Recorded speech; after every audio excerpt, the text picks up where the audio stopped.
guys, ngayon guys, ito ay trapal. So, open natin guys. In-order ko ito sa Shopee. Unboxing lang natin guys. Bakit dito nila ito nilagay? Parang mali tata itong na-order ko. Ayan. Mali na naman ako ng order guys.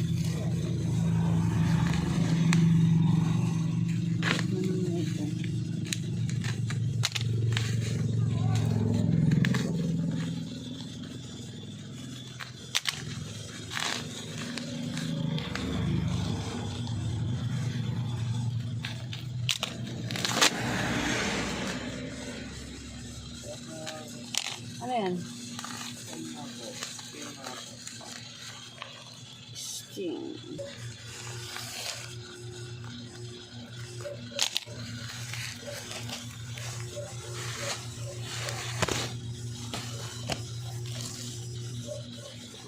Maliit naman ito yung order ko.